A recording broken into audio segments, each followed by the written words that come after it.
Assalamualaikum warahmatullahi wabarakatuh. Sahabat beriman, pada video kali ini akan mengisahkan sahabat Rasulullah Shallallahu Alaihi Wasallam yang bernama Abu Hurairah radhiyallahu anhu. Mengenal Abu Hurairah, sang jenius penghafal hadits. Abu Hurairah meriwayatkan hadits tertinggi setelah Nabi Shallallahu Alaihi Wasallam. Abu Hurairah radhiyallahu anhu merupakan sahabat yang terhormat. Sebelum memeluk Islam, dia dikenal sebagai Abdi Syams, budak matahari.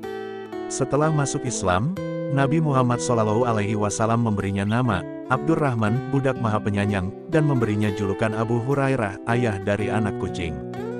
Di balik julukan tersebut, ia terkenal karena kecintaannya terhadap hewan dan dia juga memiliki anak kucing yang dia rawat dan sayangi.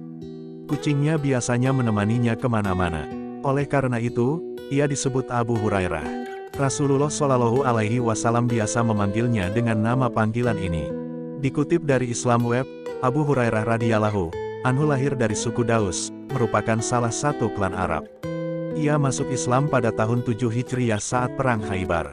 Setelah memeluk Islam, ia biasa menemani Nabi Shallallahu Alaihi Wasallam dan duduk bersamanya untuk waktu yang lama untuk belajar darinya. Abu Hurairah radhiyallahu anhu berkali-kali mencoba mengajak ibunya masuk Islam, tetapi dia menolak. Suatu hari, dia mengajak lagi untuk masuk Islam, tetapi menolak dan mengatakan hal buruk tentang Nabi Shallallahu Alaihi Wasallam. Akibatnya, Abu Hurairah radhiyallahu anhu pergi menemui Nabi Shallallahu Alaihi Wasallam sambil menangis dan berkata, "Ya Rasulullah, aku telah memanggil ibuku untuk masuk Islam tetapi dia menolak panggilanku. Saya mengajaknya hari ini, tetapi dia mengatakan hal-hal tentang Anda yang membuat saya benci mendengarnya. Berdoalah agar Allah memberi petunjuk kepada ibunda Abu Hurairah." Rasulullah Shallallahu Alaihi Wasallam berkata, "Ya Allah, tuntunlah ibu Abu Hurairah ke jalan yang benar." Abu Hurairah pergi dengan perasaan optimistis karena doa Rasulullah. Ketika dia mendekati pintu itu tertutup dari dalam. Ibunya mendengar suara langkah kakinya, dan berkata, "Wahai Abu Hurairah, tunggu." Dia mendengar suara air, kemudian mandi dan mengenakan gaun dan tergesa-gesa untuk mengenakan penutup kepalanya, lalu membuka pintu dan berkata, "Wahai Abu Hurairah, aku bersaksi bahwa tidak ada sesembahan yang berhak disembah selain Allah dan bahwa Muhammad adalah hamba dan utusannya." Abu Hurairah menambahkan, "Saya kembali kepada Rasulullah Shallallahu Alaihi Wasallam sambil meneteskan air mata kebahagiaan." Abu Hurairah berkata, "Ya Rasulullah, berbahagialah, karena Allah telah menjawab doamu dan membimbing ibu Abu Hurairah ke jalan yang benar." Nabi Shallallahu Alaihi Wasallam memuji Allah, memujinya, dan mengatakan kata-kata yang baik. Abu Hurairah berkata, "Ya Rasulullah, berdoalah agar saya dan ibu saya dicintai oleh hamba-hambanya yang beriman dan agar kami juga mencintai mereka." Rasulullah Shallallahu Alaihi Wasallam berkata, "Ya Allah, jadikan hambamu ini dan ibunya, yaitu Abu Hurairah dan ibunya, dicintai oleh hamba-hambamu yang beriman dan jadikanlah mereka mencintai hamba-hambamu yang beriman." Doa ini telah dikabulkan oleh Allah, yang Maha Kuasa, sehingga setiap orang beriman yang mendengar tentang saya mencintaiku. Hadis riwayat Muslim. Abu Hurairah radhiyallahu anhu saat dahulu suka berjihad. Dia bergabung dalam pertempuran, menghadiri sesi pengetahuan dan menemani Nabi Shallallahu Alaihi Wasallam. Dia adalah sahabat yang paling dekat dengan Nabi Shallallahu Alaihi Wasallam. Dibandingkan dengan sahabat lainnya, Abu Hurairah radhiyallahu anhu meriwayatkan hadits tertinggi setelah Nabi Shallallahu Alaihi Wasallam.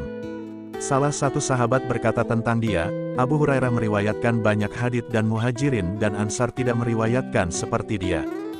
Dia biasa menjawab perkataan ini, "Saudara-saudaraku di antara kaum Ansar sibuk bertani dan saudara-saudaraku di antara kaum Muhajirin sibuk berdagang. Aku biasa mengabdi kepada Rasulullah dengan imbalan apa yang akan mengisi perutku.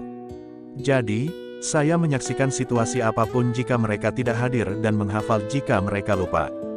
Nabi Shallallahu Alaihi Wasallam berkata, "Barang siapa membentangkan pakaian atasnya sampai aku menyelesaikan pidatoku dan kemudian melipatnya, yaitu membungkusnya di tubuhnya, dia tidak akan pernah melupakan apapun yang dia dengar dari saya. Jadi, saya membentangkan pakaian yang saya kenakan, dan demi Dia yang mengutus Muhammad dengan kebenaran, yaitu Allah, sejak itu, saya tidak pernah melupakan apapun yang saya dengar darinya, Nabi Shallallahu Alaihi Wasallam, hadis riwayat Muslim. Dia juga berkata, jika bukan karena 2 ayat yang diturunkan dalam kitab Allah, saya tidak akan pernah meriwayatkan apapun. Allah, yang Maha Kuasa, berfirman, yang artinya, sesungguhnya orang-orang yang menyembunyikan apa yang kami turunkan berupa petunjuk-petunjuk dan petunjuk-petunjuk yang jelas setelah kami menjelaskannya kepada orang-orang di dalam kitab, mereka yang dilaknat oleh Allah dan dilaknat oleh orang-orang yang mengutuk. Kecuali orang-orang yang bertaubat dan memperbaiki diri dan memperlihatkan apa yang mereka sembunyikan. Mereka, aku akan menerima taubat mereka, dan aku adalah penerima taubat lagi Maha Penyayang. Quran Surah 2, 159-160. Abu Hurairah radhiyallahu anhu memiliki daya ingat yang sangat baik dan mampu menghafal dengan cepat serta tidak mudah lupa. Asy Syafi'i radhiyallahu anhu berkata tentang dia adalah orang yang paling banyak menghafal hadits pada masanya. Abu Hurairah radhiyallahu anhu berkata tentang dirinya sendiri, tidak ada seorang pun yang mengetahui hadits Nabi Shallallahu Alaihi Wasallam lebih dari saya kecuali Abdullah bin Amr, karena ia biasa menulisnya, tetapi saya tidak. Dia menyukai pengetahuan dan murid-muridnya sering mengunjunginya sampai tidak ada ruang tersisa di rumahnya. Dia sangat dihormati karena ilmunya. Suatu hari, dia merentangkan kakinya dan berkata, kami memasuki rumah Rasulullah Shallallahu Alaihi Wasallam sampai kami memenuhi rumah ketika dia sedang berbaring di sisinya. Ketika dia melihat kami, dia menekuk kakinya dan berkata, setelah aku, akan ada orang yang datang kepadamu untuk mencari ilmu. Jadi, sambut, sapa, dan ajari mereka. Hadits riwayat Ibnu Majah. Abu Hurairah sangat miskin dan dia biasa mengikatkan batu di perutnya karena sangat lapar. Dia berkata, demi Allah, saya biasa berbaring tidur di tanah di hati saya perut karena lapar, dan kadang-kadang saya akan mengikat batu di atas perut saya karena lapar. Suatu hari, Abu Hurairah duduk di pinggir jalan yang biasa dilalui orang. Ketika Abu Bakar radhiyallahu anhu lewat, dia bertanya kepadanya tentang sebuah ayat dalam Al-Quran dan satu-satunya tujuannya meminta adalah agar dia bisa memuaskan rasa lapar, tetapi Abu Bakar radhiyallahu anhu hanya lewat dan tidak melakukannya. Kemudian Umar radhiyallahu anhu lewat dan saya bertanya kepadanya tentang sebuah ayat dalam Al-Quran yang mulia, dan satu-satunya tujuan saya memintanya adalah agar dia memuaskan rasa lapar saya, tetapi dia lewat tanpa melakukannya. Akhirnya, Abul Qasim yaitu Nabi Shallallahu Alaihi Wasallam lewat dan tahu dari wajahku bahwa aku lapar. Dia berkata, wahai Abu Hurairah. Saya menjawab, ya Rasulullah. Dia berkata kepada saya, ikuti saya. Dia pergi dan aku mengikutinya. Kemudian dia masuk ke rumah dan saya meminta izin untuk masuk dan diterima. Dia menemukan susu dalam mangkuk dan berkata, dari mana susu ini? Mereka berkata, itu telah diberikan kepadamu oleh pria ini dan itu, atau oleh keluarga ini dan itu. Dia berkata, wahai Abu Hir. Abu Hurairah berkata, ya Rasulullah. Dia berkata, pergilah dan panggil orang-orang Sufah kepadaku. Orang-orang Sufah adalah tamu-tamu Islam yang tidak memiliki keluarga, uang, atau siapapun untuk diandalkan, dan setiap kali suatu barang amal dibawa kepada Rasulullah Shallallahu Alaihi Wasallam, Abu Hurairah akan mengirimkannya kepada mereka dan tidak akan mengambil apapun darinya, dan setiap kali ada hadiah yang diberikan kepadanya, dia selalu mengirim beberapa untuk mereka dan mengambil sebagian untuk dirinya sendiri. Hal ini membuat Abu Hurairah sedih, karena dia berharap memiliki sedikit dari ini susu agar memiliki kekuatan untuk sisa hari itu. Ketika orang-orang datang, dia memberi mereka sebagian dari susu ini. Dia bertanya-tanya apa yang tersisa dari susu itu untuknya, tetapi bagaimanapun, dia hanya bisa menaati Allah dan Rasul-Nya, jadi Abu Hurairah pergi ke orang-orang Sufah dan memanggil mereka, dan mereka datang dan meminta izin Nabi Shallallahu Alaihi Wasallam untuk masuk. Mereka diterima dan duduk di rumah. Nabi Shallallahu Alaihi Wasallam berkata, wahai Abu Hir. Aku berkata, ya Rasulullah. Dia berkata, ambil dan berikan kepada mereka. Kemudian dia mengambil mangkuk susu, dan mulai memberikannya kepada setiap orang yang meminum isinya dan mengembalikannya kepadanya sampai akhirnya seluruh kelompok meminum isinya. Abu Hurairah menjawab, ya Rasulullah. Dia berkata, hanya kamu dan aku yang tersisa. Dia berkata, kamu telah mengatakan yang sebenarnya, ya Rasulullah. Rasulullah Shallallahu Alaihi Wasallam berkata, "Duduk dan minumlah." Aku duduk dan minum. Rasulullah kembali berkata, "Minumlah," dan saya minum.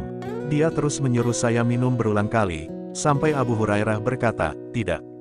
Demi Allah yang mengutus kamu dengan kebenaran, aku tidak punya tempat untuk itu dalam perutku." Dia berkata, "Serahkan padaku." Ketika Abu Hurairah memberinya mangkuk, dia meminum susu yang tersisa. Hadits riwayat Al-Bukhari. Allah yang Maha Kuasa memuliakan Abu Hurairah karena iman dan ketulusannya kepada Allah dan Rasul-Nya. Dia menikahi wanita yang dulu bekerja untuknya sebelum dia menerima Islam. Dalam hal ini, dia berkata, "Saya dibesarkan sebagai yatim piatu, saya bermigrasi sebagai orang miskin dan saya adalah pekerja sewaan untuk Busrah binti Ghazwan dengan imbalan makanan. Saya biasa melayani mereka ketika mereka berkemah dan berjalan sambil memegang kendali hewan tunggangan mereka jika mereka bergerak. Segala puji bagi Allah yang menjadikan agama sebagai sarana untuk memperbaiki dan menjadikan Abu Hurairah imam." Pada masa kekhalifahan Umar bin Al-Khattab radhiyallahu anhu, Abu Hurairah diangkat sebagai penguasa Bahrain. Dia juga wakil penguasa Al-Madinah ketika Marwan ibn Al-Hakam adalah penguasa. Namun, ia biasa membawa kayu bakar dan menjualnya di pasar. Dia biasa menasihati orang-orang yang menyuruh mereka melakukan kebaikan dan melarang mereka dari kejahatan. Suatu ketika, dia melewati pasar, dan dia melihat orang-orang sibuk dengan kehidupan duniawi. Maka, dia berdiri di tengah pasar dan berteriak, "Hai manusia, pusaka Nabi Shallallahu Alaihi Wasallam sedang dibagi sementara kalian di sini. Mengapa kamu tidak pergi dan mengambil bagianmu?" Mereka bertanya kepadanya, "Di mana itu?" Dia menjawab, "Di masjid." Orang-orang bergegas ke masjid dan kemudian kembali. Dia bertanya kepada mereka, "Mengapa kamu kembali?" Mereka berkata, "Wahai Abu Hurairah, kami memasuki masjid dan tidak melihat apapun yang terbelah."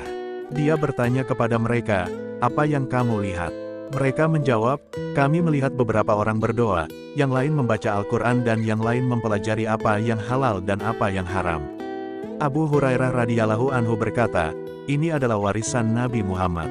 Dia, Abu Hurairah radhiyallahu anhu, tidak mencari apapun di dunia ini kecuali keridaan Allah dan cinta hamba-hambanya yang muslim sampai kematiannya. Ketika dia sekarat, dia menangis karena merindukan Tuhannya. Ketika ditanya tentang penyebab air matanya, dia menjawab, "Karena rezeki yang sedikit dan perjalanan yang jauh." Dia juga berkata, "Ya Allah, aku suka bertemu denganmu, jadi, seperti bertemu denganku." Abu Hurairah radhiyallahu anhu meninggal pada tahun 59 Hijriah dan dikatakan pada tahun 57 Hijriah dan usianya 78 tahun.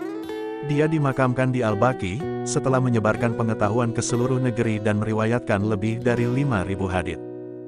Wallahu alam bishawab. Semoga kita bisa meneladani beliau para sahabat Rasulullah Shallallahu Alaihi Wasallam. Dan semoga video ini bermanfaat untuk sahabat semua.